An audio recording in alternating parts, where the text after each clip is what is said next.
dude? My guy. My guy. It's been a while. It feels like it's been a while, don't it? Feels like it's been a real fucking long time, dude. What the fuck, bro? Missed you, dog. Missed you too, dog. Holy shit, man. Yeah, but it has been a while, man. Things have changed. It's really only been, 2 weeks since the last show? It feels like it's been like a month. It does. It does feel like a long Things have time. changed. Yeah, they damn sure have, man. Yes, they damn sure have. Yeah, man. How was? I know you was down south in the Bayou, man. How was the New Orleans trip? What can you tell me? I turned into a swamp boy. You turned into one. You weren't one already. Man, I mean, I was already like on the verge of being one, but that just certified it all right there. I'm a certified swamp boy now.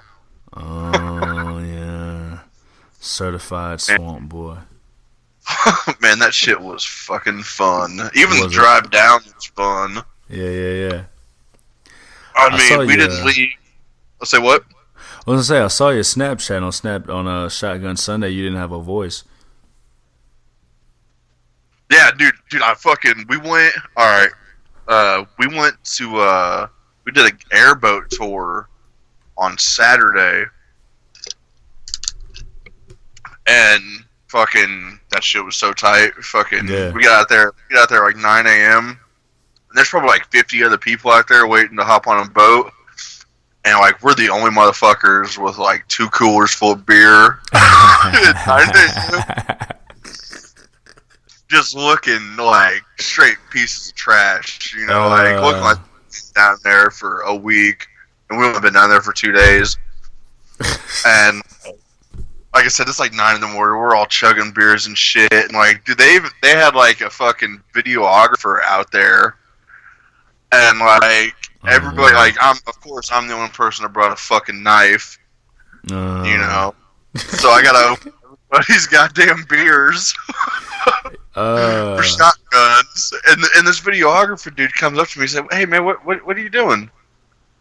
And he said, "You mind if I get it on video for the company?"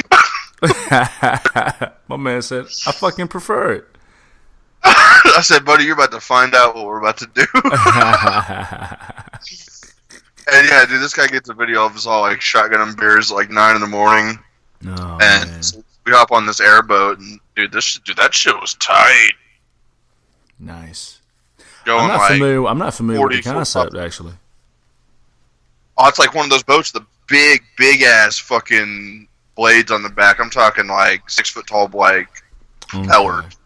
Got you. And you're flying down the bayou, flying down the swamp, going like 40, 45 miles an hour. And like, dude, like.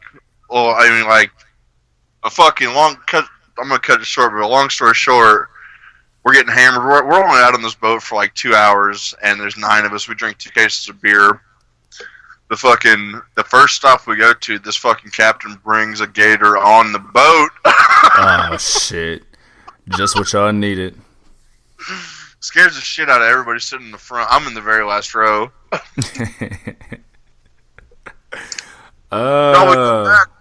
We go back to the hotel, and like I said, it's like noon at this time, and I'm like fucking tired. So I go back and nap for like 5 hours, wake up, I got no fucking voice. About to say, because I'm sure y'all probably didn't sleep too well the night before. Oh, we tried to. I think I got back to the hotel around like 2 or 3. Mm-hmm. This is after I got sexually assaulted. Walking down Bourbon Street, or a side street. Pardon me? Yeah. Hooker, standing on the corner, just walks up and grabs my shit. Damn, they got no finesse nowadays, huh? They don't even butter you up. Didn't even butter. Dude, she went straight to the business. She ain't even. Like, oh, God. She didn't even ask you where you got your shoes? No. She went straight to numbers and everything, and I was like, "Oh fuck, I gotta get a shot now." Holy shit! So after you wore that ass out, I did not pick that up. Did no not partake? way. No, not on that one. Partakings. That is wild. But yeah, I think I had like 5 hours of sleep, and then like Richie and them come wake me up. We have to still go buy beer and walk like all the way towards like you remember when we were down there and like you're looking I'm guessing it was like it was south from Bourbon Street. You're on Bourbon Street and you're looking south and it's got like those big parking garages and the main rack right there. We had to walk from Bourbon Street to there to get to the bus. Take us there. I felt bad for all the the regular motherfuckers on the bus with us going out to this place. I'm sure they got an earful. Oh man, yeah, and an eyeful. 9 scuzzy white men on a bus at 9 in the morning. Come over there, 2 cases of beer. Holy shit! Oh my god. That's something. You was out there less than not a full 4 days or so? Thursday, Friday, Saturday. We left Sunday. Nice. Hey, ringing it in properly, man. Yeah, man. We left Marion like at 11:30 at night. Got down there like around 9:30 in the morning. I slept from like 4 a.m. to 5:30. And then drove from Jackson, Mississippi for the rest of the way, all the way down there. It's fun. It's fine. Good times. Fun as hell. Missed a stop in Memphis. Got to see like a straight up tweaker walking around. It was cool. What you mean? We missed a turn in Memphis and it was like 3 in the morning and it wasn't like some industrial area. I was like, oh fuck, let's see what kind of monsters we see walking around here. Monsters. You said you were in Memphis? Yeah, I mean, yeah, you got to go through Memphis. We stopped in Memphis when we went down there. I remember us being like I know we stopped at a barbecue spot, but I felt like it was on like the outskirts of town. I felt like we didn't really have to like go through any of Memphis. No, this was like on the way down there. We stopped there to get gas. And they didn't have any fucking bathrooms. Damn. Fucking real monsters. Yeah, dude. Yeah, real Memphis monsters. Fucking Crumb and Oblina. Oh man, but yeah, dude, it was. I'm glad it's over. It was exhausting. He said, "I'm glad it was over." Go ahead. Yeah, I fucking threw up all over the hotel room. I wasn't the only person to do that. Luckily, I was in my own room. I didn't even know I was gonna have my own room. All over the like hotel I woke room. up the next morning. I woke up. Was it Friday morning? And like there was like throw up like on like the desk, like on the floor. Oh my god! Yeah, it was all over that place. Like I cleaned it up. You know? So you woke up and didn't remember that you did it? No. Holy shit. Yeah. Slept butt ass naked the whole time down in that own room. Thank you, Ren. Thank you. Oh yeah. Vision that. Artwork. And I saw when you went down there, at least like the day before, that you got your hair braided to a ponytail. All that shit came out. But okay, you didn't keep the braid when you went down there. Nah, it would have had to come out after I washed all my shit from being down there and the grease and the sludge and the grime, you know. Natural habitat. My man Ren was home. Yeah, no shit, man. Holy shit! I gotta get back down to New Orleans, man. That's always a good spot. Always a good time. It's a great time. Hell yeah! We'll see how the French Quarter done changed up. I'm sure it's probably rather similar. They Like were doing construction. a ton of construction down there, like on Bourbon Street, or no, it was like a side street of Bourbon Street. It was still like one of the busier streets, but they had a bunch of construction. But everything, I mean, like shit, it was good. Yeah, hell yeah, hell yeah. Speaking of home and speaking of can't wait for things to be over, I moved into the new place. It looks nice. Begin this journey. That one little snap. You know what? The apartment itself is okay. I'm not mad at it at all. Everything else in this city is kind of lame so far. I mean, there's a lot of restaurants.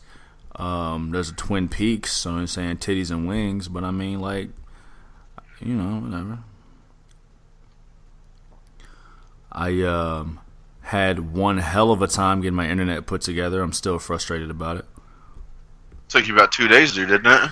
3 days. Shit. Yes, I'm very frustrated.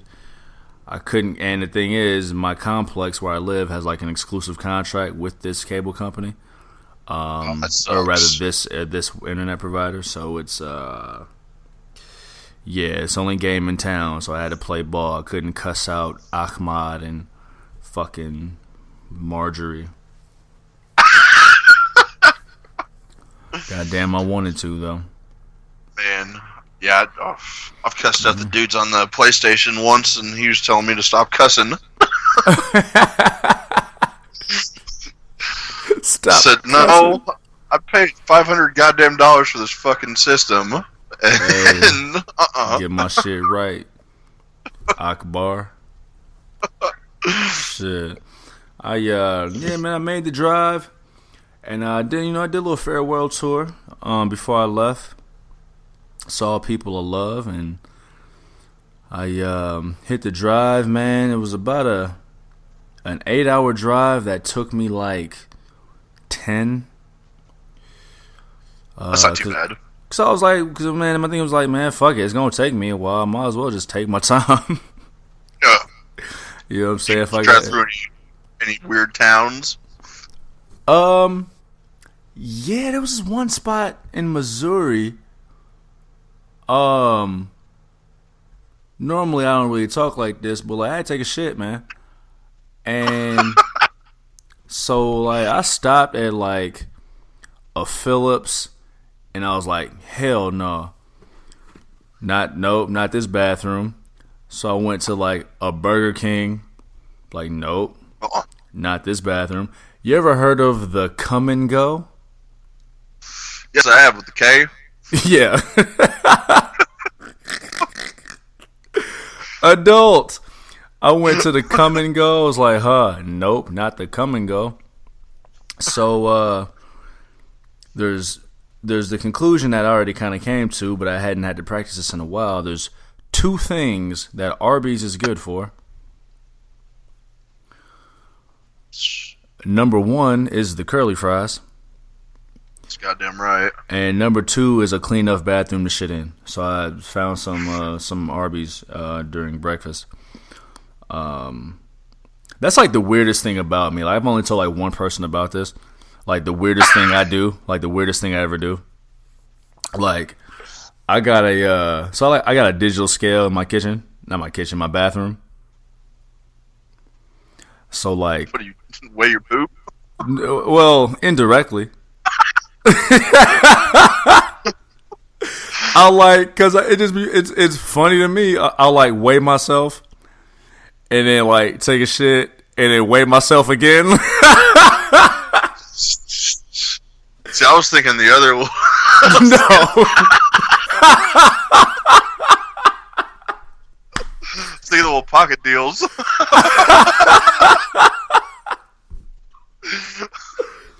I'm just dropping lumps on the scale, bro.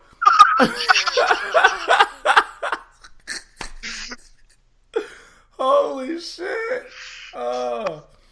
Nah, man. You know what I'm saying? Handle my business and see how much weight I dropped. You know what I'm saying? 1.1. Damn. That's a good idea, dude. I'm going to have to start doing that shit. What the fuck? My man thought I was taking like fucking Tupperware containers.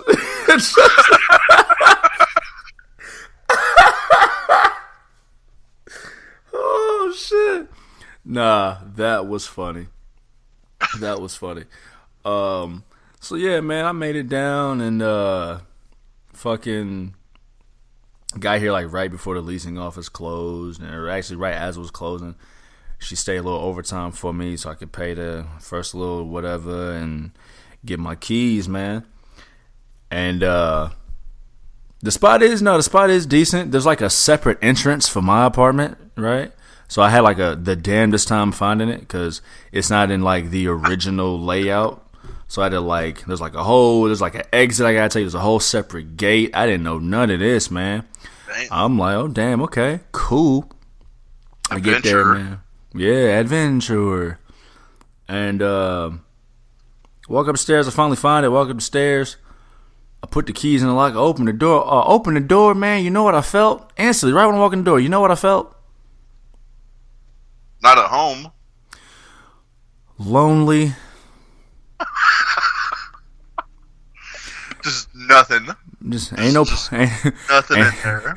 Ain't no punchline to that, man. Your boy nigga felt lonely.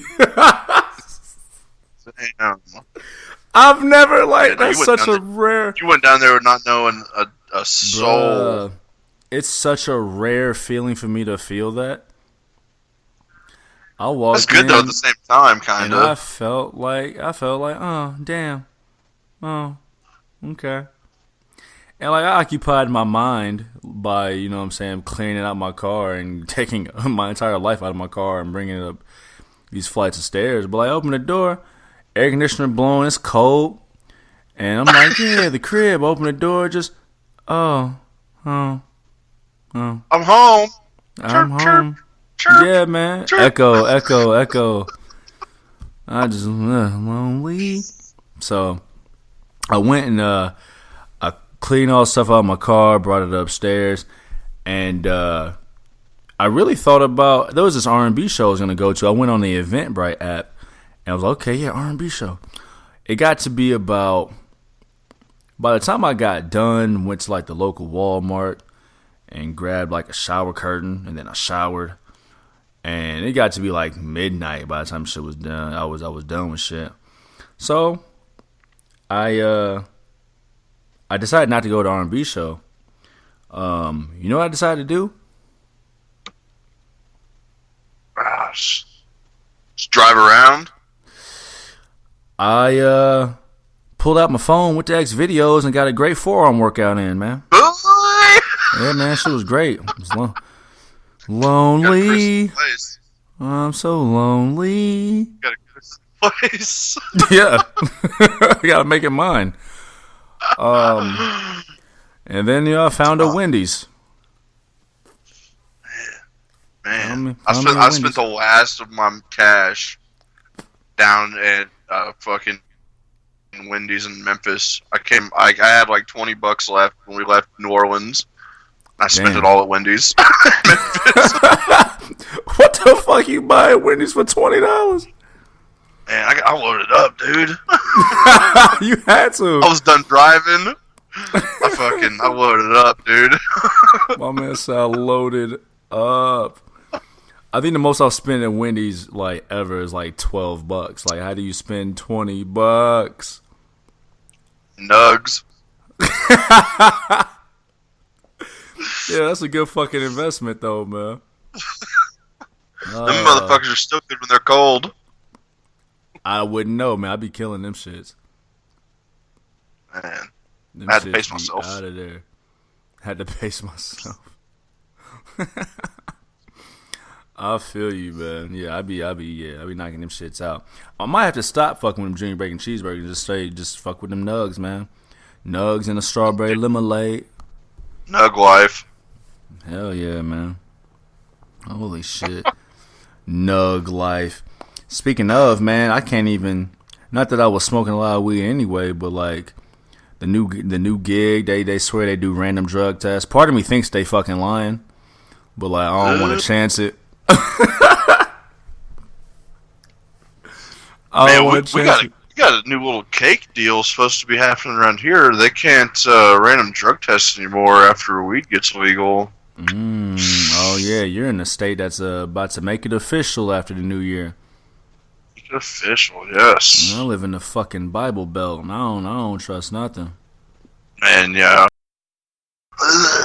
Yeah, I'm gonna blur that out, but yeah, I'm in the fucking red state. Yeah. Yeah, man, fucking what's so funny? And I hope they didn't beat this dude up. So when I got down here, there was it was a no tax weekend. Oh shit! In the city, so like everything was tax free wherever you go to buy things. So I went in the mall. I ain't want nothing in the mall. I was like, I live mad close to the mall, so I went to the mall. I went in there. It's shoulder to shoulder in that motherfucker, man. It's just, you know how you can go somewhere and there's so much going on that there's nothing going on. Yeah, like nobody knows what the fuck they're doing. Bro, I'm just wandering aimlessly out this motherfucking man. Dude, that's how it was on Bourbon Street. Yeah, but there's this shit going on Bourbon Street. But there was this young boy, man. I don't know what he asked me for, but I guess I just had the look. He walked up to me, just nervous, but he asked me anyway. My man says, "Do you know where I can buy weed?" And I said, and I heard him, but I hoped I heard it wrong. So I said, "Huh? Huh? Do you know where I can buy weed?" Nah, homie, nah. Nah. Only thing I could think of, besides telling the truth, I don't know. But had I did know, no, I wasn't. No, I don't know. But like him being so brazen, and like clearly this is not something he does because he asked me nervously, but this is not something he does. I hope nobody beat him up asking that fucking question out loud. Oh man, or like dude just gave him like some shit. You know what I'm saying? I mean, like that can go wrong. Oh yeah, man, just give me the money. I'll be back here in a little bit. I'm saying, right? Like he's asking for just bad consequences. Somebody could just be pissed off that they asked him that he asked so openly and just gave him the beats right there, or they could lure him to some dark corner and give him the beats, or they could just steal his money. Dude, dude, this happened multiple times, like at least over 10 times to everybody in our group. Yeah. Like when we were down there, people would come up and ask for cigarettes. Really? If they could buy one. And I'd be like, or if I could give them one, I was like, no, I'll sell you one because these motherfuckers are expensive for $1. Right. I'm like, oh no, man, for real? I was like, yeah, I'm serious. And he was like, oh, well, never mind. But, hey, man, I got some good coke if you want some. Like, holy shit. Like, you were asking me for cigarettes, and then you're going to tell me you got some good coke. Get the fuck out of here, dude. Then you got coke and no squares. Like, I got coca drugs and no squares. This happened multiple times each day and night. What the fuck? I mean, it was insane. Dog, did I tell you the time? And actually, recently was the 5-year anniversary of when I went to Miami. Oh, no. And fucking me and bro get down there. We get to the hotel. We drop our bags off, man. We go to Wet Willie's. We on South Beach. You said what? Sounds like a nice place. It was a cool little spot, a little tourist spot, man. They got alcoholic slushies, 2 floors, food. And dog, we was at Wet Willie's for. We wasn't even in Wet Willie's for 10 minutes. We had left the hotel, and by 10 minutes later, we're in Wet Willie's. We're in Miami for 10 minutes, and we meet this guy and this girl, like entrepreneurial team. He's selling the weed, and she's selling the pussy. Oh man. Yeah. Like he was from New York and she was from Ohio. I don't know how they met. I don't want to know how. The internet. Man, had to be. Because, listen, man, I don't know how they, like, got it in their minds to become that kind of tag team. Like, fuck it. Well, I got this weed. Well, I got this pussy. Let's get this bread. All right, yeah, let's get this bread. All right, let's get it. What the fuck? Yeah, man. Tourist spots, man. Got weed and pussy and cocaine everywhere. No squares, though. Oh, yeah. Another thing that was going on when we were down there was a swingers convention. Yeah, I realized that I couldn't go because I was down there by myself. I didn't have a girlfriend. You had to contribute. Yeah, exactly. You can't just take. You got to give. Can't just come up in there like, hey, what's up, y'all? Right. No. Can't just come in there swinging. Pervert. That's right. Ain't that some shit? Like, that's what makes you a pervert. Because you ain't bring no spare pussy to contribute to the potluck. You just out here just I got my dick. Oh, fucking weirdo. Yeah. Fuck. Y'all are fucking... Dude, I swear to God, I heard that there's, like, a group of swingers here in Carmi. And, like, I heard the way they do it. Tell me more. They come in the house... Dude, they come in the house and they put all their car keys in a bowl. Oh, yeah, the tried and true way. you grab a pair of keys and that's who you're fucking. That's who it is. Hey, look, tradition. I mean, yeah, I mean, it's the luck of the draw, right? You know. But see, now my question is, like, all the couples come in, like, do you got like a dude bowl and a woman bowl? Because, like, what if I'm a dude and I pull out John's fucking keys? Like, what? I've never been invited to one of these parties, so I couldn't answer that one for you. Me neither, man. Me neither. I did know a woman who, like, openly was like, yeah, I'm going to Fort Wayne next week. Me and my husband. I'm like, oh, all right. Well, y'all have fun. Like, and you could tell who was at New Orleans for this convention because they had like a lanyard on with like a laminate and shit. Everybody that I motherfuckers had a convention. Dude, I swear to God, I didn't really see too many like good-looking women, you know. Yeah, that were into this type of deal. You ever be like flipping through HBO? You catch HBO late at night and it's like real sex. It's never like the baddies who you would wanna like meet at one of them spots. It's always like Gertrude and Philip. Tabitha.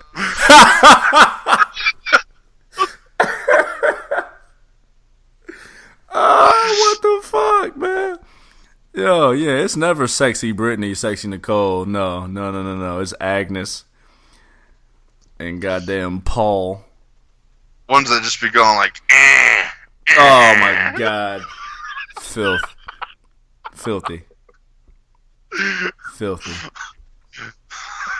Oh my God, would you ever partake? I could dabble. You and the love of your life, hey baby. Ah shit, I don't know about all that. Yeah. I mean hell.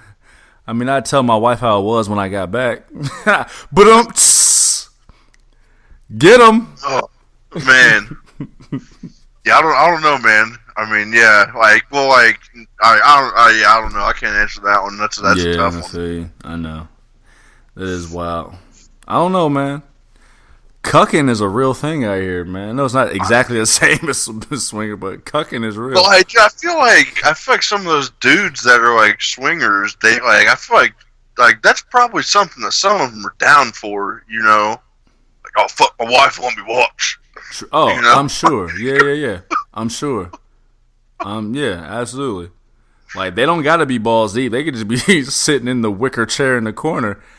Yeah, like we got to turn the lights off over there in the corner so I can't see you. Oh man, but you can see me. Hit him with these blue lights and go sit in the bathroom or something with the lights off. Oh my god! Watch from there. Would you ever? You freak me out, dude.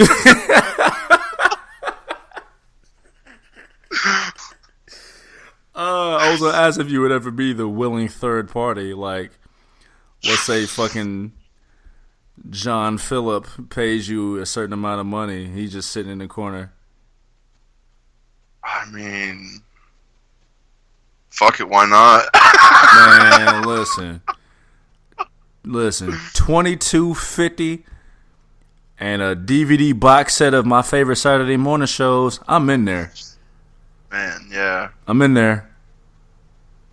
Yeah, why not? You know? I mean, he's the one that wants it. Yo, gas money and a DVD box set of City Guys. I'm down. Oh, man, we're going to hell. Oh, it's hell Make getting room, to heaven. Boys.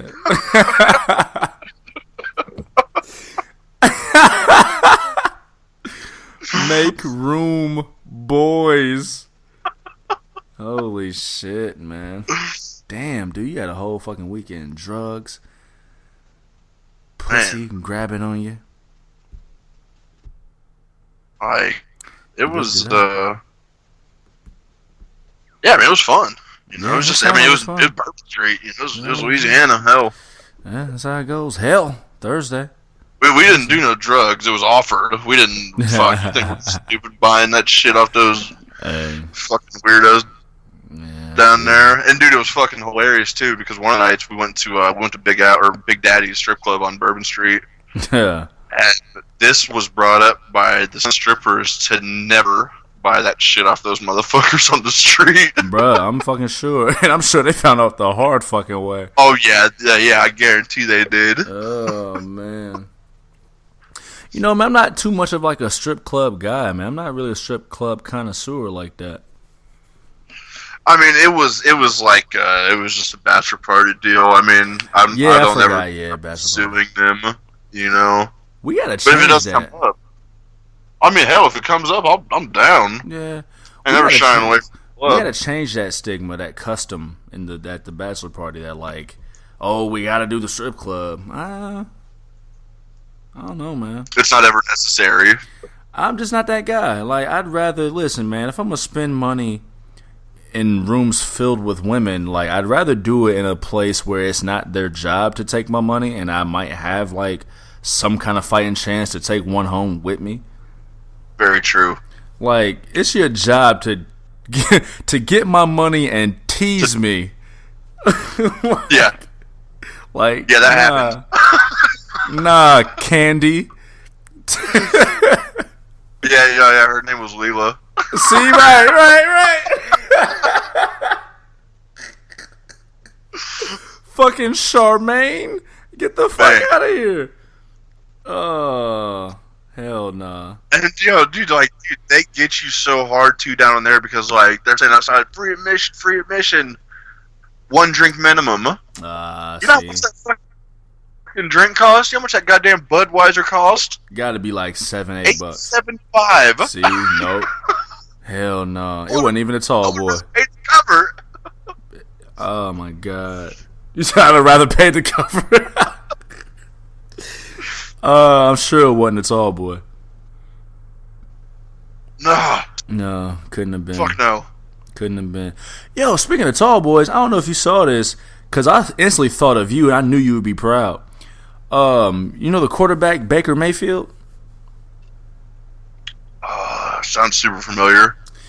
He's going to be the starting QB for, I believe, the Browns. I don't really give a fuck about the NFL. But he was at a baseball game, and somebody... Oh, and he bit into that fucking can? And killed that shit. I'm like, oh, Ren will love that shit. He took a big old chug out of his cup, and then just sat that bitch down, and he bit into that motherfucker. Bit into it and knocked it out. I'm like, oh, shit. Shit like that is tight, right? Yeah. Get the spotlight on you right then and there. Yeah, you gotta let it rip. I knew that's some shit that you would appreciate. Yes, I definitely did. time. It was a good one. He didn't fuck it up. He did it right. Bro, he didn't spill not a nan drop. I might have to fuck around and put that on the IG post, man. Man, a little 10 seconds. Yeah, that was hard. That was hard, man. Want to thank y'all for pressing play on episode 44, THC XLIV. I think this might be like our 2-year anniversary, too. Well, it's the unofficial 2-year anniversary. Let's call it this way. So it's episode 44 of the Hard Camera. But what it is actually... So, it's not our 2-year anniversary until Survivor Series. It's 2 years since, like, we started dating. How about that? Okay. Like, we wasn't married. It was our first date. Yeah, we was just hanging out. we was talking.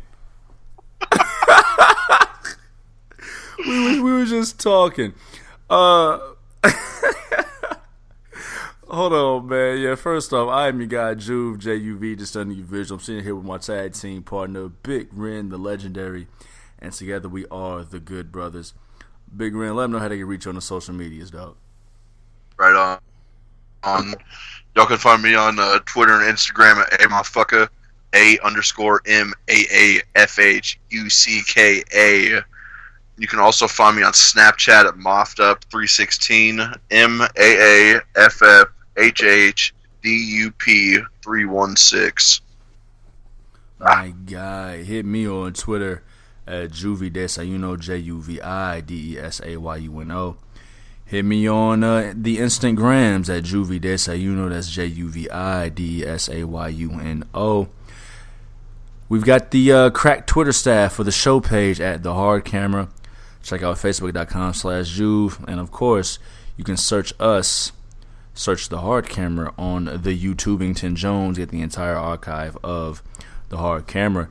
So yeah, back when I was doing a podcast called The Archive, I was SummerSlam 2017 was coming around the corner. Yeah. And I hit up the boy Big Ren like, hey dog, let's just do a podcast about fucking SummerSlam coming up. And it happened to be the most listened to episode of the archive. And so a little bit of time passed. I was like, hey dog, why don't we just do a podcast? And Ren was like, nah, I'm cool. Yeah, it took me a bit to hop on board. He's like, nah. Oh, okay, all right, cool. I let a little time pass. And I was like, hey, dog, let's do a podcast. So, okay, yeah, cool. Yeah, why not? Let's fucking do it.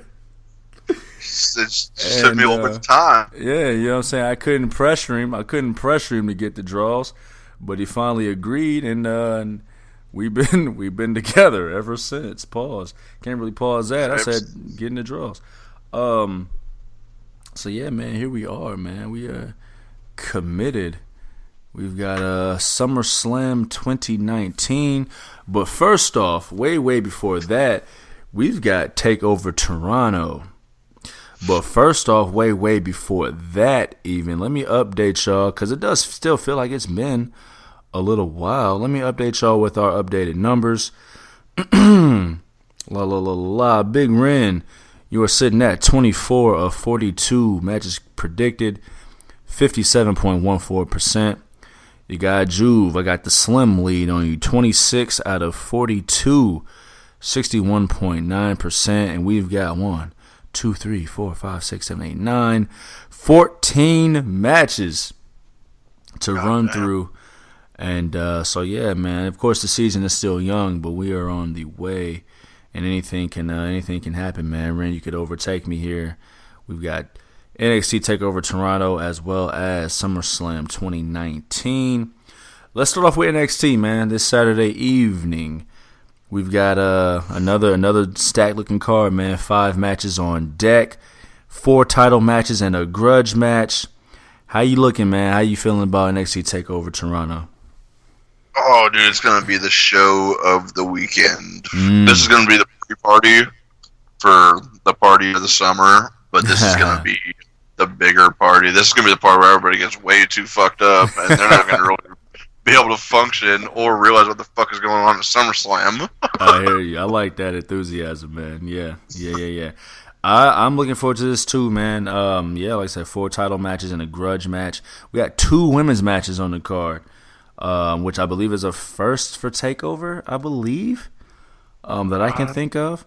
That's a lot of takeovers. This is TakeOver number 26. So a lot of matches to get through, but I believe this is the first TakeOver with 2 women's matches on the card. Feel free to correct me on this one, man. Let's just jump right into it, man. That grudge match we're talking about. We've got Candice LeRae taking on Io Shirai. How you see it going, Brody? Man, this like, dude, there's like been like, how the fuck did Io turn on Candice? Yeah, right after her steel cage match. Yeah, she went crazy, man. It's not like Candice did anything to jeopardize any of those matches that she came out and helped her with. Right. You know, and then she just flips. Like, what the fuck? That cage match, by the way, was fucking awesome. If you guys haven't seen that, go back and check that shit out. Didn't it just reek of like, oh, you can't beat the big bully, so you become a bully and start picking on the little kids, like. She completely forgot about Shayna and was like, I'm gonna beat you up now because I couldn't beat her up. You know what I'm saying? Shit, Kairi Sane left me and I can't beat Shayna, so fuck it. I do like her new character though. Wearing that all black. Yeah, it's pretty cool. Yeah. But I mean, like, dude, I'm gonna have to go with Candice on this. It's like, she's got to get a redemption on this one. And I mean, it's not like they've had. This is the first time they're fighting, but right, you can't let that go. You know, I see. Going Candice LeRae. Yeah, I'm actually going the other direction. I'm gonna take Io Shirai for 2 reasons. For one, I think Io needs this a little bit more to really establish her as a heel, and give her a little momentum to justify the turn. And Candice, her being the wife of Johnny Gargano, like, she's got that lovable loser stigma. Like, just like, she could take a loss and still be like beloved. I mean, she's not beloved yet in the NXT universe, that I would say, but she can take this loss and it not hurt her. Because to me, she seems like not quite the Johnny Gargano of the women's division, but like that lovable loser in the women's division. You know what I mean? It's a good look for a couple. So, the lovable losers. Mixed match challenge, beware. Yeah, no shit. Holy shit, man. So we start out strong already, man. You're taking Candice LeRae. I'm going with Io Shirai. This next match is probably the one I'm looking forward to the most outside of the main event. I'd put it on the same level as the main event. Of course, we got a stacked card, but for the NXT Tag Team Championship, we've got the Street Profits versus the Undisputed Era, Kyle O'Reilly and Bobby Fish. I'm kind of nervous about this one. Yeah, in what way? I mean, like, if the EU wins, or, you know what I mean, if they win, I was going to let it slide. The Street Profits going to get called up. You said the Street Profits get called up? Yeah. Like, what's kind of, dude, the tag team division sucks right now. We don't even have a tag match. We don't have a single tag match for SummerSlam as of right now. Oh, you mean if the Street Profits get called up, how they would affect, how they would look on the main roster? Yeah. And I mean, we've got everybody in UE is fighting this weekend. Mm-hmm. Everybody's got a match. You know, right. So I mean, I want the Street Profits to win. Yeah, but I don't think it's going to happen. You're going with the Undisputed Era? Going with the UE. The first 3-time NXT Tag Champs? The first 3-time Tag Champs. This is a tough one for me, man. Montez Ford is probably the most marketable black superstar that they have. I know we talk about Velveteen Dream all the time. And we may have said this on the podcast before, but I know we talk about Velveteen Dream all the time. He's a star. But as far as overall marketability, Montez Ford got it, man. Did you watch NXT? I saw I read about some of the promo. My network was giving me hell today, so I didn't get to actually watch it. But from what I've seen, Montez dropped one hell of a promo. Yes, he did. Yeah. Fire. He's definitely the Shawn Michaels of the group to Angelo Dawkins, Marty Jannetty. You talked about him, being on the main roster, and we've seen them on Raw week after week. They haven't had any matches, but we've seen them on Raw, so clearly there's some kind of plan. We'll see. I've heard that they're just promoting NXT, basically. I've seen that too. But how long do you think that lasts? You know what I mean? About as long as the no wrestling during commercial breaks lasts. Nice. Topical. You know what I mean? So that is a tough one. I mean, and also the Street Profits haven't had a long reign, right? It seemed like they had the one title defense on NXT TV against Lorcan and Birch. But otherwise, they just got these belts 2 months ago, not even 2 full months ago. Yeah, remember what happened to the War Raiders? Same thing. Yeah. But yeah, and they ain't did shit on fucking the main roster either. Nothing. We got fucking Killian back on NXT tonight, and he was there last week. You got who's? Oh, Killian Dane, yeah. Yeah. Yeah. Oh, that is tough, man. This is a tough one. And we haven't seen 3-time NXT any kind of champion, let alone tag team champion. I know the Undisputed Era is on an entire quest for gold. This is really hard, man. This is really hard. We've also got Fabrice Fandango and Tyler Breeze back together on NXT, and I think they're gonna shake it up a little bit. So you got the veteran babyface tag team. So if the if the Undisputed Era do win, they've got challengers in the wing as far as a rejuvenated Fabrice. I prefer Fabrice to Breezango. This is going to be my sleeper match of the night. We're going to see some great matches. This is going to be probably the match of the night in my eyes, right along with the main event. You hate to see it, man. I'm going to rock with the Undisputed Era. I think it seems fitting. We're going to get, I think we're going to get 3-time champs. I know the Street Profits, the rumor, the word is they're just going to be on Raw to promote NXT, but you don't get that much screen time with the people they've had screen time with and not have some kind of plan for them later on, Yeah, big time. They've had more screen time than any of the other tag teams have had on the main roster. That's real. And you also spoke about how thin the tag division is. Let's get some new blood up there. It'll be just a matter of time before they're compared and confused with New Day, but that's why you got your boy right here to tell you why they're not.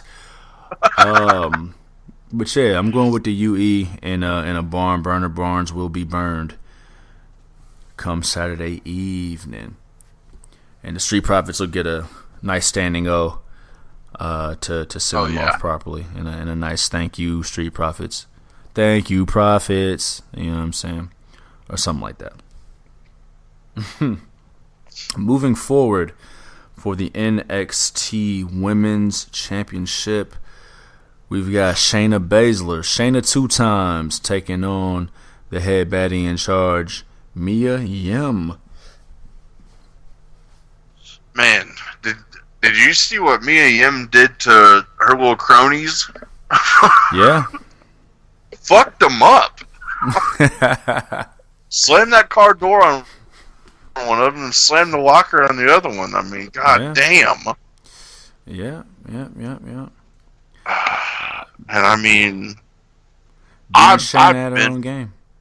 I've been wanting Shannon to be done. I can't stand her. Really? In like the good heel way or which way? Just like I just can't stand her, man. I don't know. It don't matter which way, you just can't stand her. Like I just don't like her, and like she can't do shit without her cronies. So I'm gonna go ahead and go with Mia Yim on this one. And I mean, the last 2 times that we've done prediction for takeovers, I picked Baszler. I think did you pick Baszler? I thought you picked. I feel like you've picked against Baszler for the last X amount of shows. Okay, well I'm going with it again then. Fuck it. Going against Baszler again? Yes. It'll happen one of these days, God damn it. One of these days. She's been such a dominant champion, right? Yeah. Such a dominant champion to where it feels like, it's got to happen sometime. I actually did choose Baszler against Io Shirai at the last takeover, whichever takeover that was. And I couldn't believe I got it right. But yeah, usually we pick against Shayna Baszler somehow. And she always finds a way to get it done. The reason why I'm picking Mia Yim to become the new champ, there's a certain promo that Baszler did recently where, like, she called Mia Yim a street rat. That's the tactics she was using were street rat tactics. And there's certain language you can't use and still win. You can't let Shayna Baszler get on TV, call this half black, half Asian woman a street rat, and then let her beat the street rat. Yeah, it don't work like that. It don't work like that. It's too many eyes on you. It's too many eyes. I know NXT is still a niche product, but it's too many eyes. You can't let that rock. Not that I was necessarily offended. I mean, that's spicy language. And Shayna Baszler, I think she's from South Dakota, but so she's from the Bible Belt, where religion is a veil for racism. Don't get me started. Big time. Yeah. The more you love Jesus, the more, never mind. So I'm going with Mia Yim. Or you hate. Hate. Hate. Man, cats will try to scare you into loving some Jesus, won't they? Man, goddamn right they will. I see what you did there. Oh, we're going to hell. Oh, yeah, we are. Make room. Make room, boys. Oh, shit. So we're both going with Mia Yim to dethrone Shayna Baszler and give us a new NXT Women's Champion. We got 2 matches left. This match is going to fucking potentially steal the show too, man. We've got the Velveteen Dream, the North American Champion Velveteen Dream, taking on Pete Dunne, taking on Roderick Strong. The Bruiserweight has made his way back to NXT. He's looking for gold. The Velveteen Dream's looking to hold on to his gold. And Roderick Strong looking to fulfill the prophecy for the Undisputed Era and bring the gold home. How you see this one going, player? Man, I got no idea how this one's going to go. I hear you. With Pete Dunne coming back, like, that just, like, when that happened, it was just like, fuck. Yeah. Because, like, okay, like, say he loses, he's not going to take the pin, but then that means, in my eyes, Dream's going to take the pin. Mm. And I don't want that to happen.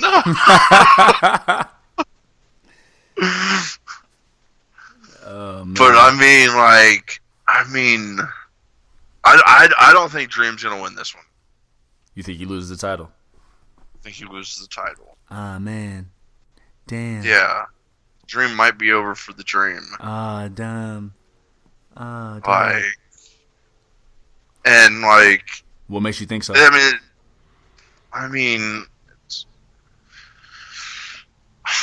I don't even know why. I just see it. I just see it, man. And I mean, like, and I mean, if the UE is going for gold, like, this would be the perfect time to get it all. SummerSlam weekend. Yeah. You know, so take over in Toronto. You see Roderick Strong taking, is what you're saying? Yes. Roderick Strong, new North American champion. Who do you think he pins, just for giggles, for fun? It's gonna have to be Dream. Just, well, I mean, like, Dream. I don't know. I mean, fuck him, because, like I said, Pete Dunne just came back. Like, you can't have him take a loss. I mean, I guess you could, but I mean, it's not gonna be a good look. I feel you. Unless he pins, like, both of them, you know. Yeah. But, I mean, that'd be unnecessary as fuck. Why you say that? I mean, I don't know. It'd just be, like, too much work. Like, I mean, like, why put in, like, why do all that? Like, you don't have to do that. Like, you just get one and be done. It's a triple threat match, dude. Triple threat match, dude. Oh, man. This is really tough. I like the storytelling in the sense that Pete Dunne came back, and it was Roderick Strong who turned on Pete Dunne to join the Undisputed Era. So I like that bit of storytelling. Him being the thorn in the side of Roderick Strong on his quest for North American title. Dream has had a really solid reign. I mean, he's the longest reigning North American champion, I believe. He beat Tyler Breeze at a takeover. He beat Matt Riddle at a takeover. I believe the first defense for every North American champion ended in a loss, from Adam Cole to Ricochet to Johnny Gargano. So he's built this title up, absolutely. Man, this is tough. Yeah. This is really tough. You know, I'm going with Roderick Strong too. Really? I am going with Roderick Strong. Wow. I'm very fucking surprised, actually. Yeah. I'm shocked. I'm going with Roderick Strong. He defeated the Dream in 6-man tag action, I believe in June, was it? That started this whole crusade toward the North American title. So I think that's the visual loss that Dream takes to lose the title. I think Strong pins Pete Dunne. Okay. So Dream loses the title with. Better. It'd be better for Dream. Pete Dunne, I mean, he was undefeated for 2 years. And it'd be another nice form of storytelling. Pete Dunne came to be the thorn in Roderick Strong's side, and Roderick Strong somehow gets one up over on Pete Dunne. Maybe there's a story to keep telling, maybe not, but I think Dream doesn't factor into the decision to lose the title. It keeps him strong for other ideas later on down the line. But yeah, I think Roderick Strong, I don't know what it is. Yeah, and then we could also get Pete Dunne and Dream working towards another rematch, and then them fighting random motherfuckers, and then eventually have them fight each other for next title shot. That's true. I feel you. I hear you, player. And I'm looking. I mean, I look forward to that. Velveteen Dream, Pete Dunne. Fuck. That would be tight. Yeah. Yeah. That would definitely be tight. I'm rolling. I'm definitely rolling. Ooh, excuse me. So yeah, I'm going Roderick Strong. You were very surprised. Why were you surprised? I mean, I don't know, man. I mean, I'm just because like I said, this match was just so. I had really no idea. Maybe an hour before we hopped in the lab, you know. Yeah. But yeah, man, it's just there's just so much that could happen with triple threat matches. You just never know, and Absolutely. It's kind of just like the luck of the draw, like wherever you roll, you know. But Absolutely. Barns will be burned as we get to the main event of the evening. This shit gonna be fun. Yes, it will be fucking fun. Best 2 out of 3 falls. This rivalry has literally turned into a best of 7. We had 2 out of 3 falls for the title. We had a straight 1-on-1 match in the rematch, and now we got another best 2 out of 3 falls. We have got the NXT champion Adam Cole, baby, taking on Johnny Gargano. I'm expecting fireworks, man. Oh yeah, fireworks. Yeah, I was doing some research earlier today. Oh, but first. So okay, the Researchington. Let me ask you this, real quick. So the first fall, I believe, street fight. So the first fall is a street fight, the one Johnny Gargano asked for. Yes. So the second fall is a straight 1-on-1 match. Correct. I feel like that should be the other way around. I mean, hell, fuck that noise. Let's get the street fight in. Yeah, I know Gargano wants to, you know what I'm saying, give Cole the beats, but I feel like if you want to build the drama, you have the straight 1-on-1 match first and then the street fight, but whatever. What do you think the third is going to be? That's what I was going to ask. What is the third fall going to be? Got an idea. I've got one idea, but I don't know. Go ahead.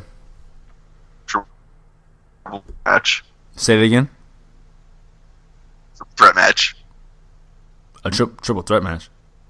It'll be a triple threat. How's that gonna work?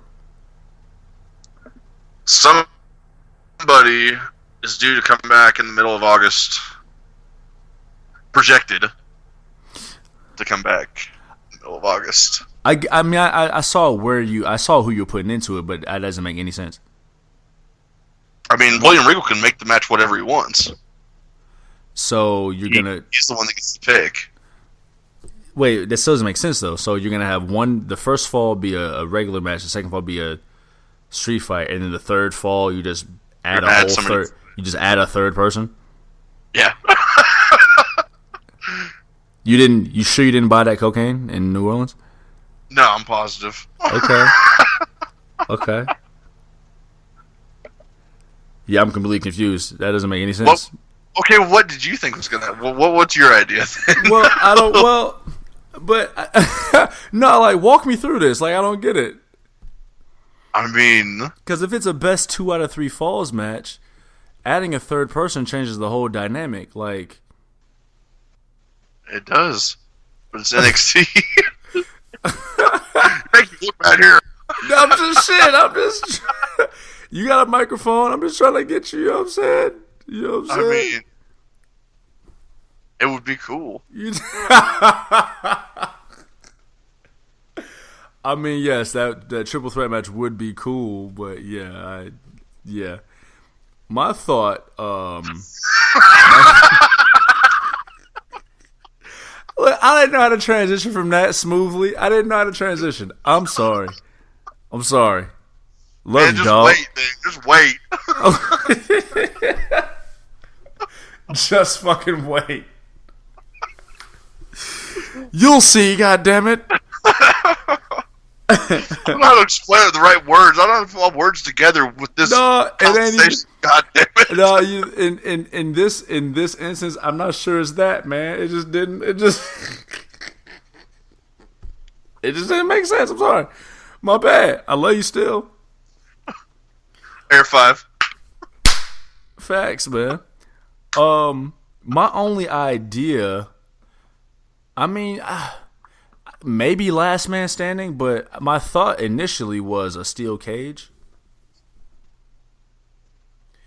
But I feel like that would be a giveaway, like, because Regal hasn't announced it yet. I don't know if he'll announce it before the show, like after, like if the third. We're going to 3 falls, right?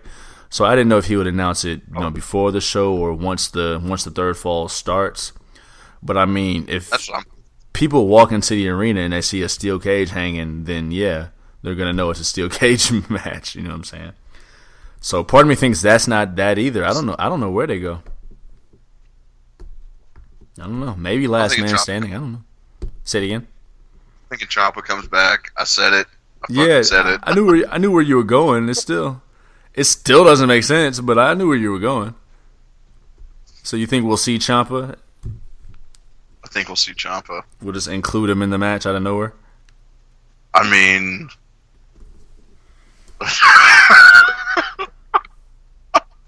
why not?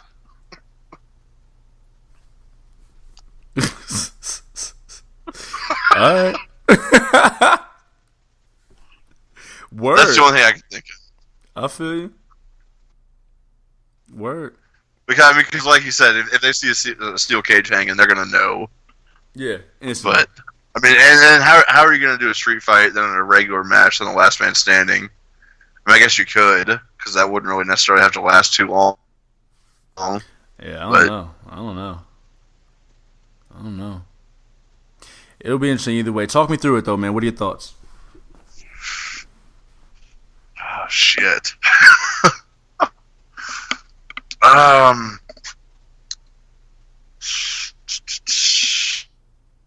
I'm fucked. This is another like super tough one. I mean, even if like, say Ciampa was to come back, he's gonna win it. But I don't fucking man. I'm picking Ciampa. Fuck it. I'm going with Ciampa. So in a match between Adam Cole and Johnny Gargano, you're picking Tommaso Ciampa. Yeah, I'm going with someone that's not even in it. Yeah. Oh, all right. Hey, yeah. Fuck it. Let me type this in. Don't get no spicier than that. No, the fuck it don't. You are right about that one. 10-4. Good buddy. I'm typing this in. Tommaso Ciampa. Okay. No, another. You don't want to give any other insight. You just. I mean, like, I don't think if Ciampa wasn't in it, I think Cole would win it. Okay. But you're going with Tommaso Ciampa. Let's do it. Yeah. Fucking right. Book it. It is. Stamp it. Book it. Okay. Word. I wish I could watch this live. I wasn't scheduled at first for a wedding, but now I have a wedding. But I might actually be able to catch some of this before. I might be able to get home before it ends. But yeah. So yeah, I'm breaking this down, man. This is the third headlining main event for an NXT takeover, which that's got to be tough, man, because you gotta outdo what you did the last two outgoings, and they fucking ripped it, man. Oh yeah, no, they fucking tore it down. So as of course this is gonna go all three falls. We're gonna get the 7 here. It's, like I said, it's a best of 7 now. All night we have talked about the Undisputed Era taking home the gold. We've got Fish and O'Reilly taking home tag team gold. We got Roderick Strong taking home North American gold. It would be kind of funny, kind of ironic, if Adam Cole were to lose and lose his title. It would be. I mean, he said at the top of the year the Undisputed Era is going to have all the gold. So it would be kind of funny if he didn't have the gold. I really love that the Undisputed Era is like the Four Horsemen, the evolution of NXT.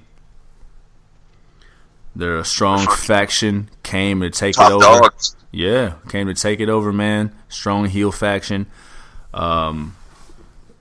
However they set up War Games this year, you have to think that Undisputed Era is going to be in War Games again. And I believe that's the next takeover in November. So yeah, no doubt. Johnny Gargano is better chasing than winning. Big time. Which is why his reign to me didn't last long and didn't need to last long. You're definitely right about Tommaso Ciampa coming back soon. But you know what would be cold to me? Is if somehow when Ciampa comes back that he forms an uneasy alliance with Johnny Gargano. And like I said, we got War Games coming soon. Very true. Would love to see Tommaso Ciampa in War Games. Like, think of the All-Star Dream Team. Fucking Gargano, Ciampa. Holy shit. Gargano, Ciampa, Velveteen Dream, and Matt Riddle versus Undisputed Era. And I'm just throwing shit up, you know? The biggest barn to be burnt right there. Yeah.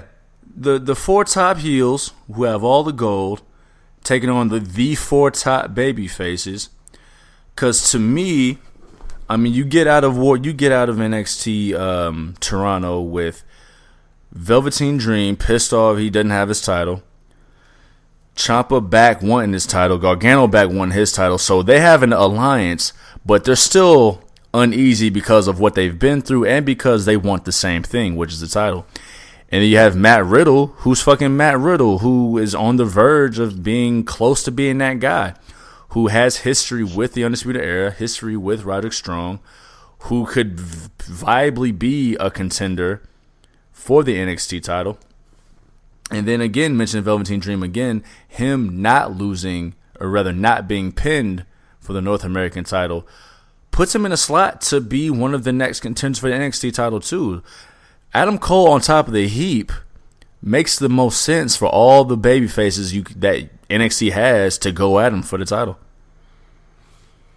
That's exactly what. Yeah, I mean, I didn't think about the War Games teams like you just did, but me neither. Yeah, till now. Yeah. That hits the nail on the hammer on the nail. Yeah, right there, you know? Yeah. Make room.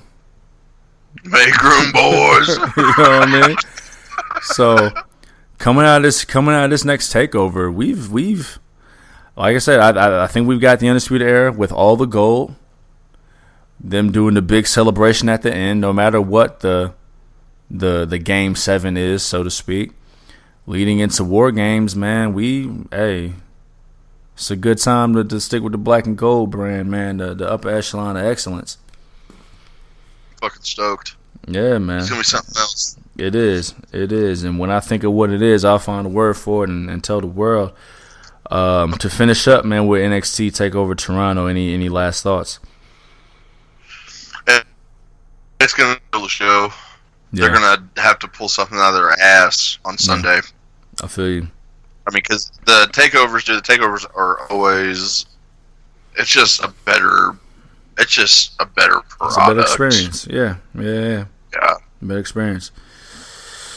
The next night, we've got SummerSlam 2019. I usually ask you what you think about it. I'm just going to go ahead and say that I have never been so unexcited for SummerSlam.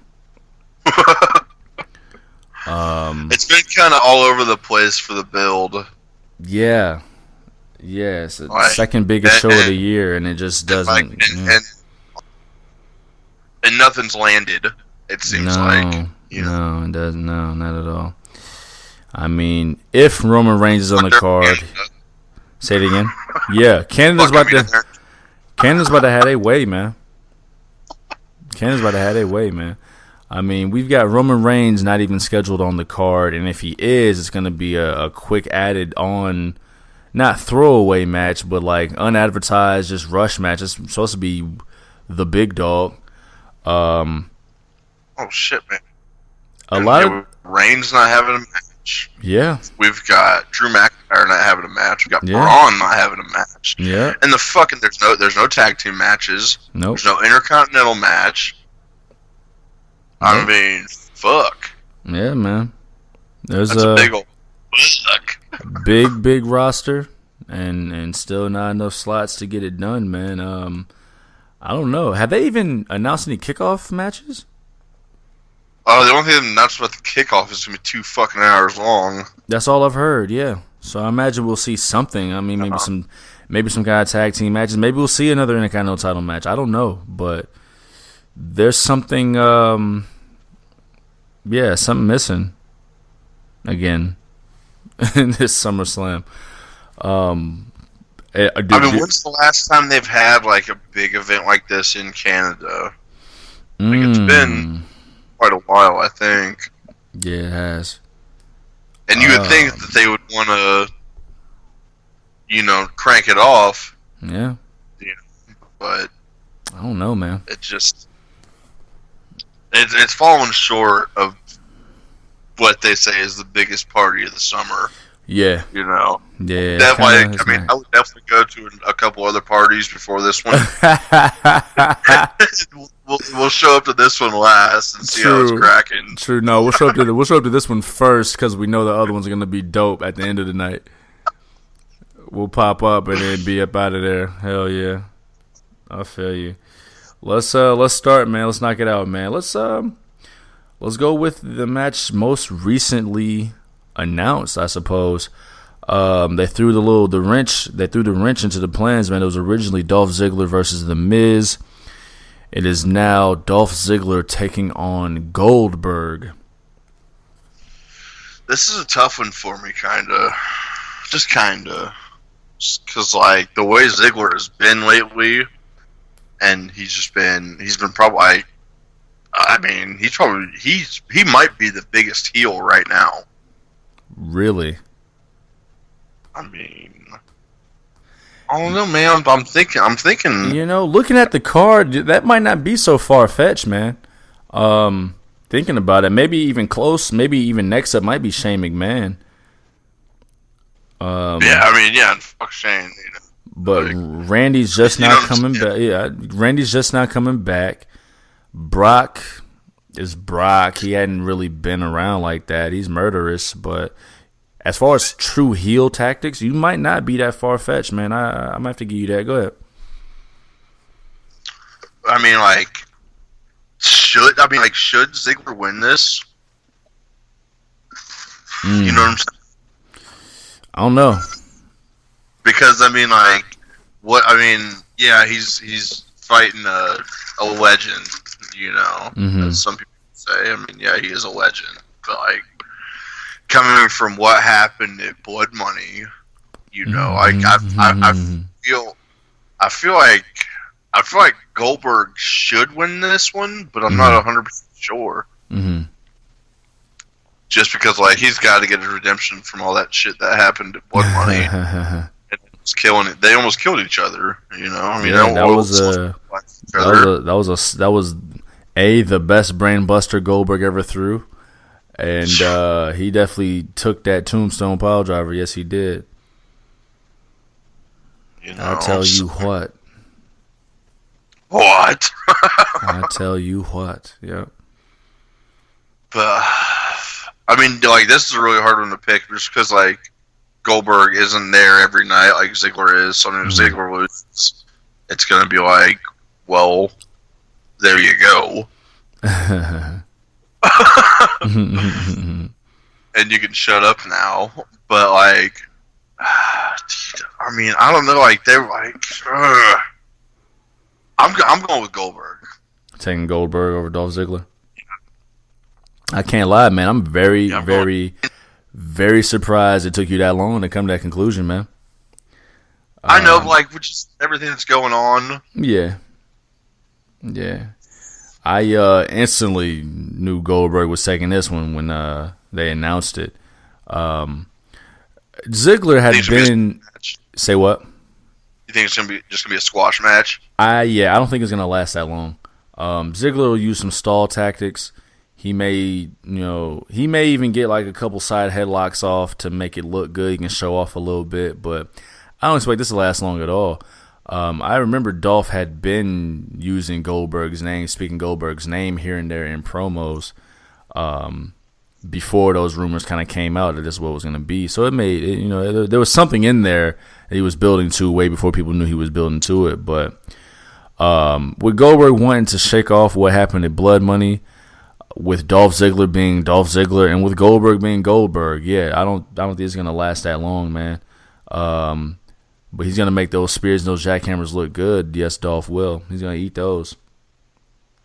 He's eating I agree with you 100%. It just seems weird that they've been pumping up Ziggler so much just to have him lose. But I mean, yeah, he's gonna fucking lose. Yeah, well, and that's the point too, because the thing is, if Ziggler doesn't look good, then who did Goldberg beat? You know what I'm saying? Yeah, exactly. So they had to build up Ziggler in this build, for it to look good for Goldberg. Because if Goldberg beat a chump, then he beat a chump, and then let's say he loses, then he loses to a chump. But him beating a built-up Dolph Ziggler, I mean, if he loses to Dolph, okay, yeah, it's Dolph, he's been on a roll. If he beats Dolph, okay, he beat Dolph, and Dolph's been on a roll. You know what I mean? The whole thing, I mean, we talked about this last episode, the whole thing's been damn sloppy anyway, the way the Ziggler-Miz thing even started.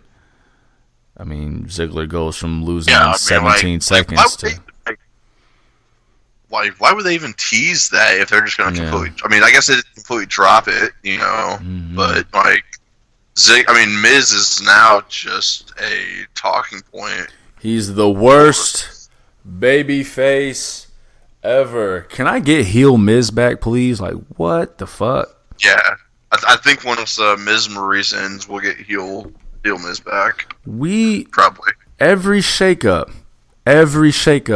they switch Miz and kill all the momentum he had. For the last 3-4 shakeups. Yeah. He had the world by the ass as an Intercontinental Champion on SmackDown. And they sent him over to Raw where he had to rebuild himself up. And then they sent him back to SmackDown where he was on top of the world again. And then back to Raw. Like, come on, man. Every time they do that, they kill his momentum. We've been talking about Miz's character since the start of our show. Yeah. Right. 2 years now. Miz should have been had a title reign by now. He should have been had a title reign by now. He had the world by the ass. He should have been had a reign by now. As a heel. A short reign as a heel would have did him wonders. This babyface Miz shit is nah, man. Get him off my screen. Miz should not be this forgettable. Yeah, no. Should not be this forgettable. No, because, I mean, the most... I mean, yeah, what he's doing now is just, like, Miz TV bullshit. Yeah. And nobody gives a fuck about that. No. So, yeah, I mean, whatever. Congrats. He's going to have a daughter soon. Another one. Dope. Moving forward. We've got... Kids are lame. We've got Finn Balor. Speaking of kids, Finn Balor taking on The Fiend, Bray Wyatt. Bray's return match. Return match from his long absence. We haven't even seen Finn since he ate that Sister Abigail, huh? Yeah, that's a damn shame. He was scheduled for Smackville. Weak ass little house show pay-per-view type deal they did. Was sick, right? Yeah, he was ill. Mm-hmm. And even then, he was scheduled for a match with Shinsuke, so it wasn't like it was going to build anything. Yeah, I think we can go ahead and knock this one out. You know what the fuck's going to happen. Yeah, man. Bray about to get that boy the blues, man. We'll see Finn in a couple months. Hopefully, one thing I can say about this one, though, is hopefully Bray wrestles in that... he's got to wrestle in the mask. I'm sure he's been practicing. Like, I mean, that's going to take something out of you, you know? I mean, yeah, wrestling with a constriction on or whatever like that. I'm definitely interested in this. I want to see his new entrance. I want to see how he comes to the ring. I also want to see if he renames Sister Abigail to something else. He's got to tweak it a little bit then if he's going to rename. I mean, because it's basically, I mean, it's the same shit, but like. And we talked about that. And we talked about that before. I don't even think he needs to change the move. I know you said he thinks so, or you said you think so. I don't think he needs to change the move. I just think he needs to change the name. But yeah. I mean, if you use the same move for, I mean, I guess there are different characters. I guess he's a schizo or whatever. Like,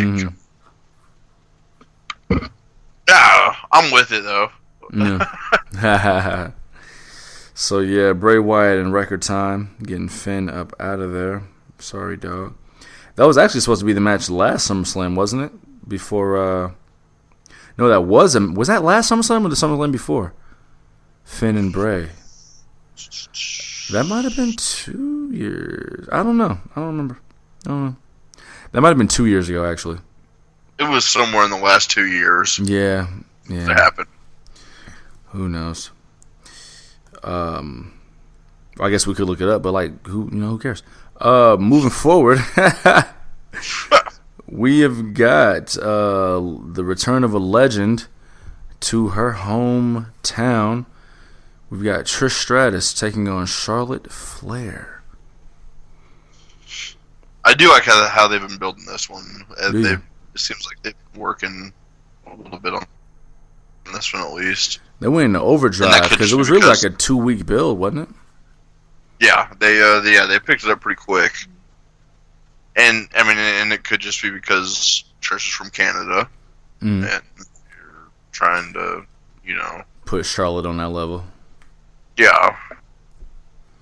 9 inflated ass wins. Yep. Yeah, I mean, she hasn't even been back that long though either. I mean, Charlotte, realistically, yeah. It doesn't seem like she's been the same focal point, but clearly they wanted to be the focal point. I mean, this is Trish Stratus. I'm gonna go ahead. I'm gonna go ahead and say Trish is gonna win. Taking the hometown girl. Yeah. What brought you there? I mean, Canada's gonna get their win with that one. Do it for Canada. Yeah. Cantadia. Because we've got another match later on in the evening that's also a lady from Canada. Yeah. Very true. You know what's so funny? That actually wasn't the match I was thinking of. That's how forgettable Natty is, but I'll dog her in a couple minutes. Yeah. No shit, man. Yeah. We're going to hell. Yeah, make room. Boys. Hey. Yeah. I'm slightly intrigued by this match, the Clash of Generations. Like, Charlotte crazy after this one again, because when Charlotte went crazy, that was cool. Like when she's just like a bratty little motherfucker, like it's kind of like, oh, shut up. Like, crazy Charlotte. I like the contrast in the generations. I mean, clearly this is a bigger look than both women's title matches, even though it's been the 2-week build. I mean, I don't feel anything. Listen, we'll talk about this later, of course, too, but they've made a terrible job of making Ember Moon look any kind of credible. As she's a challenger. Natty is never going to be interesting to me. I don't care where it is. I don't care. She's never going to be interesting to me. But this is Trish Stratus and their torch holder for the women's division for the next 10 plus years. So I am going to go with Charlotte Flair. Okay. Yeah, I know you. Yeah, you're right. As far as this is the one time for Canada. But I think Trish. You know what? Trish is one of those rare superstars who won their retirement match.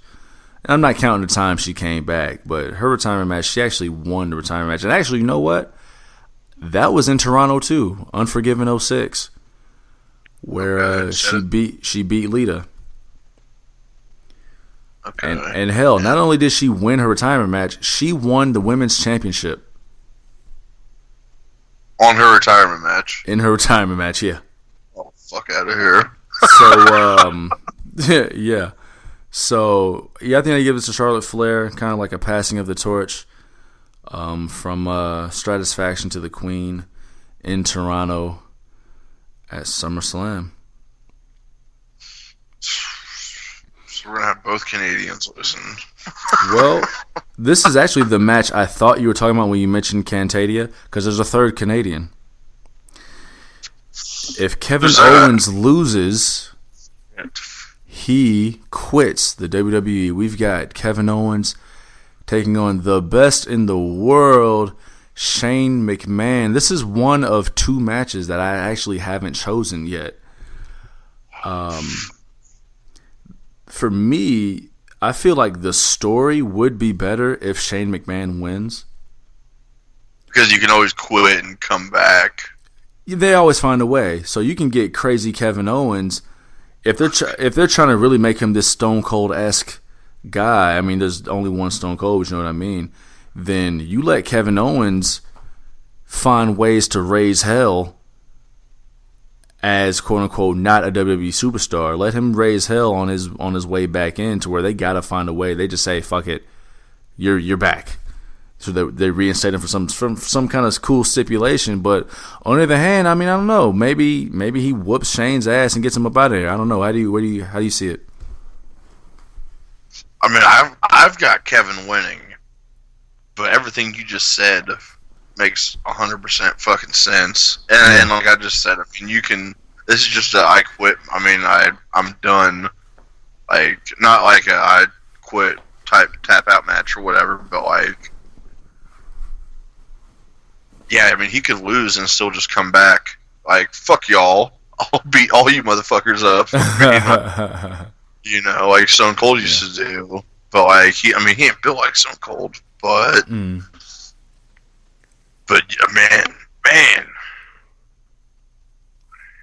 I'm still going with Kevin. But, Sticking with Kevin. I'm still going with Kevin. Yeah. But, yeah, no, like, that'd be tight, though. Like, I could definitely see that happening. And I'm with it. What made you choose Kevin? I mean, why not? Dude, he's on fire right now. Like, right. He's like, dude, he's like the biggest anti-hero. Yeah, and that's why I feel like Shane could win. Like I said, that's why I feel like it'd be a better story because Kevin is this anti-hero. So let him go do anti-hero things. Like I know we've been doing the best in the world thing with Shane for a long time. And people want to see Shane get his ass whooped, so maybe that is why we prolong it to let Kevin stew, have to go away, and then find ways to whoop ass. But again, I'm not sure. I'm about to take a huge loss on this weekend. You think so? Oh yeah, I'm feeling it. Well, you did pick Tommaso Ciampa. I did. I'm with it.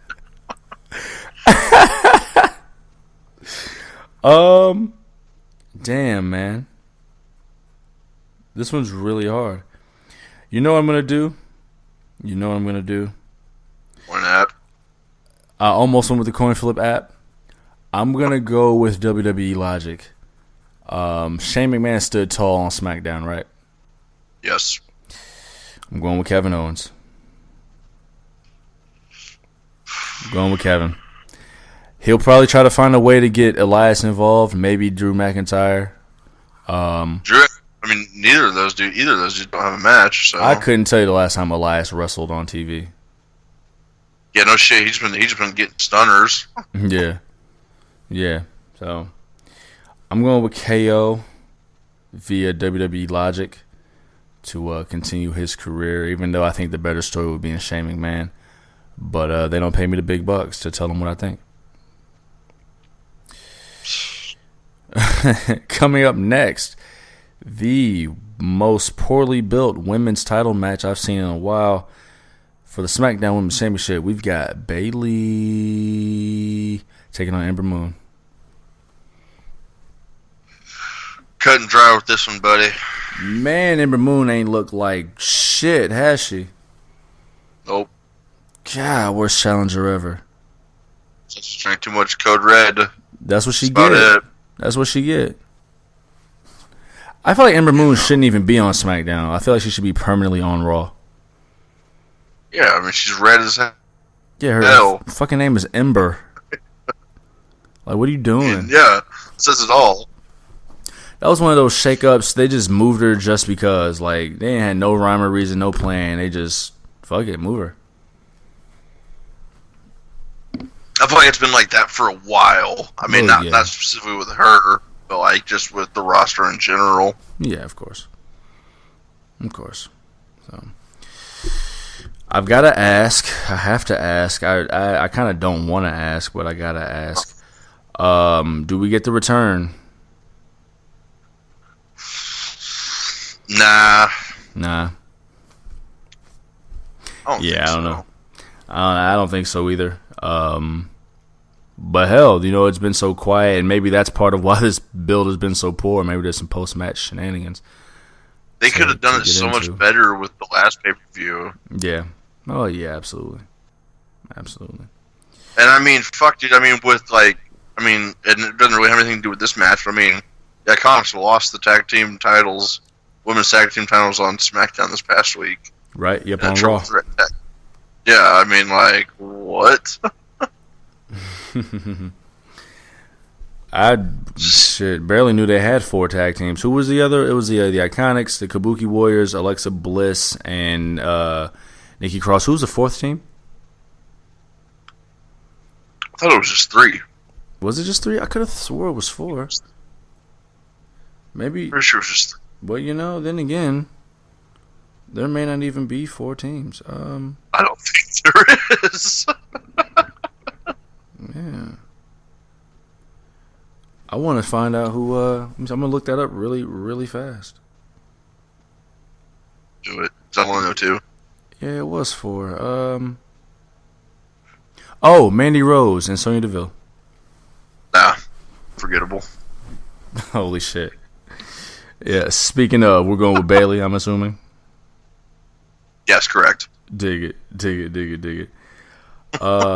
This match with time, I think, is gonna be match of the night. I'm looking forward to another SummerSlam classic with AJ Styles. We've got AJ Styles for the United States Championship. We've got AJ Styles taking on Rick O'Shea. Talk me through, player. Man, it's gonna be a barn burner. I'm hoping so.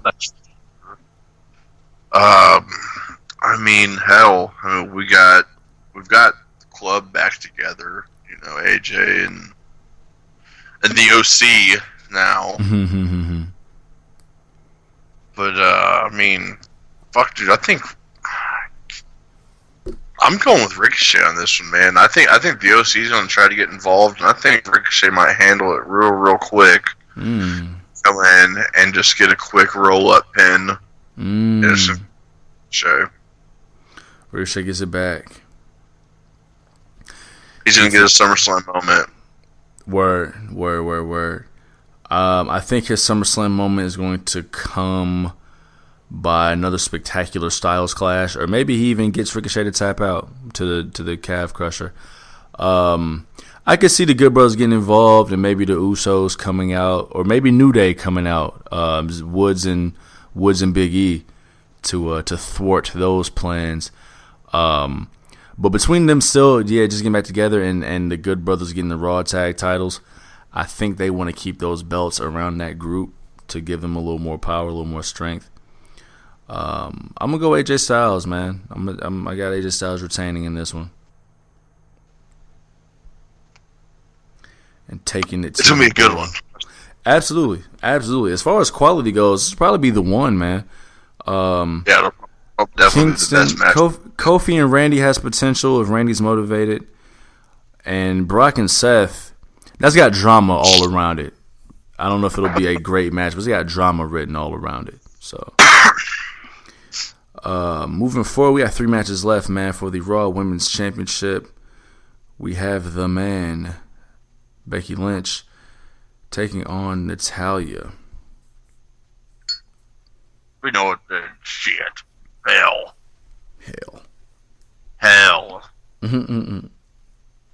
3, 2, 1, say it. 3, 2, 1, Becky Lynch. Yeah. I mean, maybe they pull the swerve in Toronto because Natty is Canadian, but like, Natty's boring. Super fucking boring. And I mean, like, with the shit that she's been doing, like going like crazy or whatever, like putting people in the sharpshooter and shit like that. cool, I guess. But like that's as far as I can go with it. Like it's not interesting. It's bratty. It's right. So I don't see her taking this one. Becky Lynch keeps going. What does she do next, just for fun? Where does Becky go next? Maybe goes back to Lacey, because we haven't seen Lacey or Baron. Nah, that Lacey shit is dead. Remember, they lost that match. They don't have any more chances. Oh, well, yeah. You know how that fucking goes, though. We've heard that time and time again. No rematches. No more rematches, pal. No, it's not good shit, pal. Right. I don't know. Where do you think this next? That's what I'm thinking. Like, who's on the roster? Like, who is on the Raw Women's roster? Dana Brooke? Yeah. Naomi. We haven't seen Naomi in a while. No, we haven't. That's true. That could be a good look. Trying to think. We're in August, September, October, November. I'm just looking ahead towards summer or towards Survivor Series. Mm-hmm. That's kind of where I'm looking at. What do you see? I don't know. I mean, I'm just thinking about like the big pay-per-views. You know what I'm saying? Yeah. And I mean, that's obviously going to be champion versus champion, but. Right. But hell, I mean, yeah, there's really no. We're gonna have to wait till Monday and Tuesday to see where the fuck that goes, because I'm completely lost on it. True. True. I don't know. There's Carmella. There's Naomi. Carmella's wrapped up in the 24/7 title with Truth. Right. Yeah. So who knows? Who knows? Scattered roster. Big time, dude. Scattered roster. The biggest, best roster we got, and it's the most scattered it's ever fucking been. But, we'll see how it comes October, man. We'll see how that switch goes with SmackDown coming to Fox. It's going to be a big change. Got 2 matches left for the WWE Championship. We've got Kofi Kingston taking on Randall Keith. Like you said a little bit ago, if Randy's in it, fucking fun. Right. But I feel like you never know how it's gonna be. I feel like this type of shit is day to day with Randall. You know what I'm saying? Be involved. Like how he pulls up to the fucking arena, how he's feeling. True enough. What are you thinking about it? Well, I like this was the feud I thought they would have a lot earlier. But I mean, as far as Kofi's reign goes, this is great timing for it, man. It's that climax for Kofi Kingston's reign as champion. Considering their past history, past rumors and whatnot, saying that Orton is responsible for holding Kofi down way back when. Regardless of how true it is or isn't, this is another dynamic we haven't seen in a while. Babyface, top of the mountain, Kofi Kingston taking on, the grizzled vet, Randall Keith. So at the heart of it all, I feel like this is a hump that Kofi has to get over. Yes. For his reign to be legitimized, and I feel as though he will do so at the expense of Randall Keith. And I'm agreeing with you. Mm-hmm. And I mean, shit, man. I did not expect Kofi to have the title this long. Mm-hmm. But he has been a better champion than Seth Rollins was. Absolutely.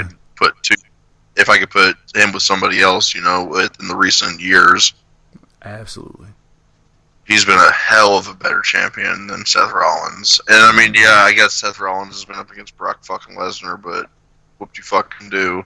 Right. Kofi could do the same shit. Kofi could fucking put it on the table and say, let's eat. Just like Seth could against Brock, so. Yeah. So you got Kofi taking it? Oh, yeah. Yeah, for sure. Do we see a spectacular RKO out of nowhere? We're going to see at least one. It might be off the top rope. Because, it's a high fly. True. But then at the same time, though, I mean, that really doesn't make sense because, I mean, what's Kofi going to get on the top rope if Randall's not on the fucking mat? No. But, You know what I'm saying? Yeah. That's wild. Yeah, it's gonna. I mean, shit. I mean, fuck, dude. What if Kofi fucking busts out RKO's, takes his move? That'd be kind of funny. That'd be tight. I want to see how many times Kingston calls Orton stupid, in reference to their incident 10 years ago. They didn't really get true. There was all their history stems from a match about 10 years ago. Orton was supposed to beat Kingston with the punt, but Kingston kept getting up, so he kind of blew the spot. Orton was kind of trying to push him down, get him to stay down to get the hint, but Kingston kept getting up. So Orton hit him with like a rather rough RKO, and then called him stupid like 3 times. And Kofi's push wasn't really the same after that up until now. So they've been playing off that history. They didn't get really any extra build this week. They just got the video packages. I'd like to see them kind of face to face more. But that's just me picking nits. Right, That's just me picking nits. So, but yeah. Perfect nits. Say again? I said they're perfect nits to pick. Right. There we go. So, I see, Kofi Kingston retaining over your boy Randall Keith. Yeah, no, that's going to happen. We are now down to the main event of SummerSlam. This match is the other match that I still have not picked a winner for yet. For the Universal Championship, we have Brock Lesnar taking on Seth Rollins. I didn't expect for the cash in to be this soon, and fuck, none of us expected Brock Lesnar to win the contract. Mm-hmm. That's completely out of the fucking blue. Mm-hmm. And I mean, I don't see him losing. No. I mean, how fucked up Seth is.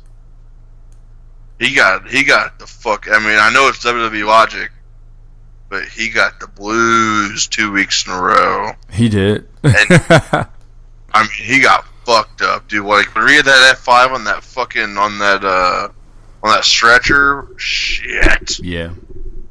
That was rough. Damn. So there ain't no give on that shit. Right. But I mean, dude, yeah. I mean, I've got no other pick but Lesnar on this one. You going with Brock? Yeah, I gotta. This one is really hard for me to choose, man. Because you're right, man. WWE logic would go with Seth, but I do feel like this feud is even with the angles they've been rested. It still feel like it's kind of on the back burner a little bit, right? Yeah, it is. I mean, like this could be the first match of the night, like they've done the past couple times. Man, it's So I mean, yeah, we'll finally get like a true Seth Brock match. But like we talked about before, I mean, I loved my idea of Brock cashing in on both of them in Survivor Series. It didn't happen. That's fine. They couldn't have SummerSlam without Brock Lesnar on the card, but nothing else would have made sense for Brock as far as being part of the card. He had to be in the title match. What else would Brock do? They couldn't build a story any other way.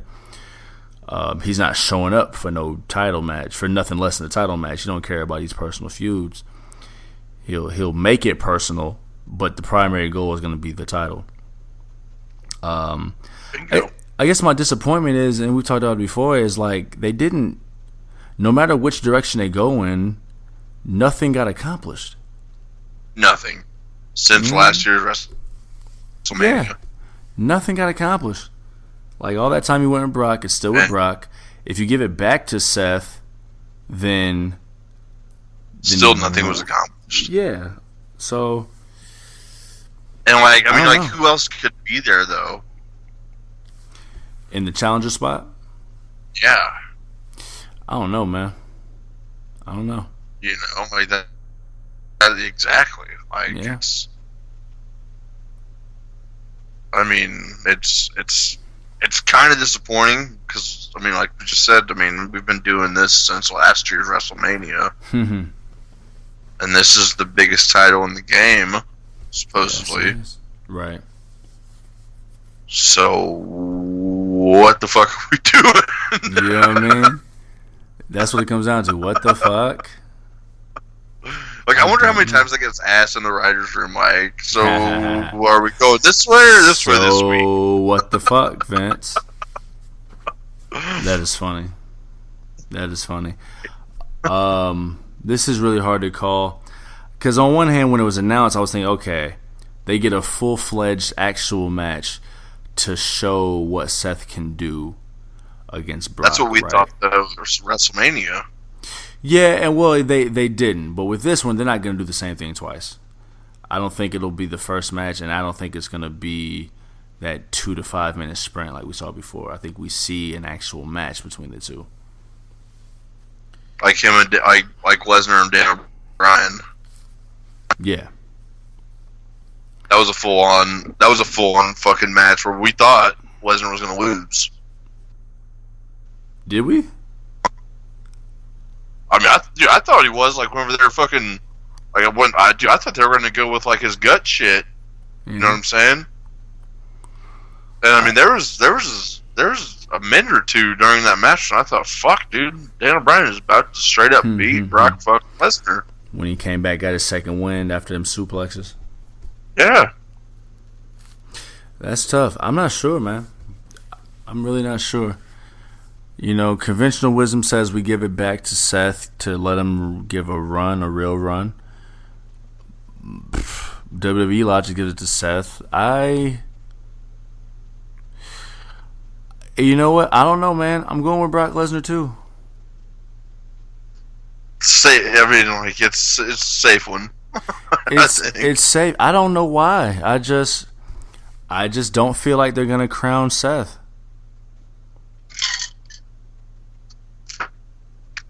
I feel like nobody's gonna truly get the crown anyway. Like the only person who can carry a torch for them would be Brock Lesnar because Brock doesn't need them.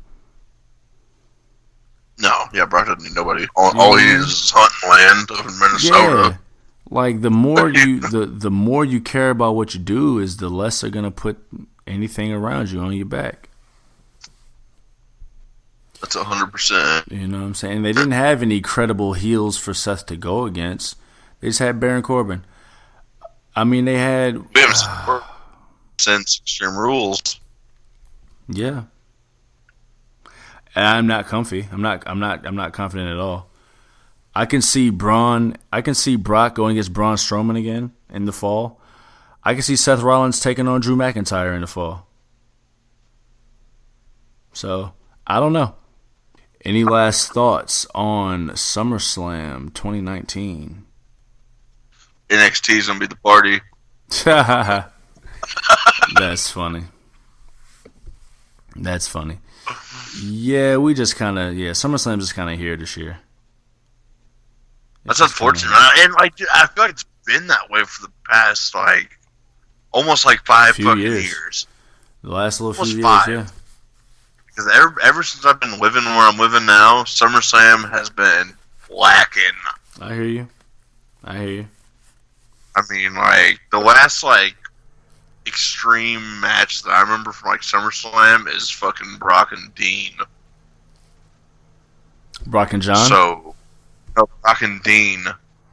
No, that was at WrestleMania. Yeah, John, yeah. Was it WrestleMania? I thought it was SummerSlam. Nah, Brock and Dean was WrestleMania 32. Well, either way then, yeah, that proves my point even more. Yeah, I hear you. Yeah, it does. It does. It does. We will see how it all unfolds, and we will address both shows next week here on the Hard Camera. Yeah, we got through another one, man. About to be just around 2 hours. Big Ren, let them know how they can reach you on social medias, dog.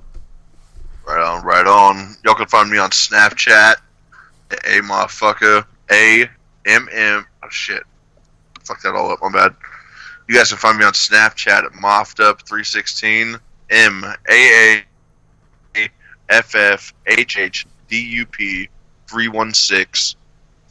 And then y'all can also find me on Twitter and Instagram at amoffucka, A_MAAFHUCKA.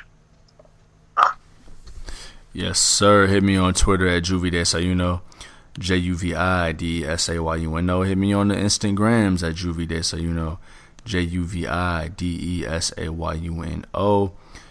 Check out the show page on Twitter at The Hard Camera. Check out Facebook.com/Juve. And check out us on YouTube. Search The Hard Camera. Facebook Tom. I think he's MySpace Tom's brother. You made me feel better about myself on purpose, didn't you? Man, you gotta bring it back around. Bring it around town. This has been episode 44 of The Hard Camera. I'm your guy, Juve. That is my tag team partner, Big Ren, the legendary. We're going to keep this train moving, man. We're going to see y'all next week. Adios, amigos. Salute.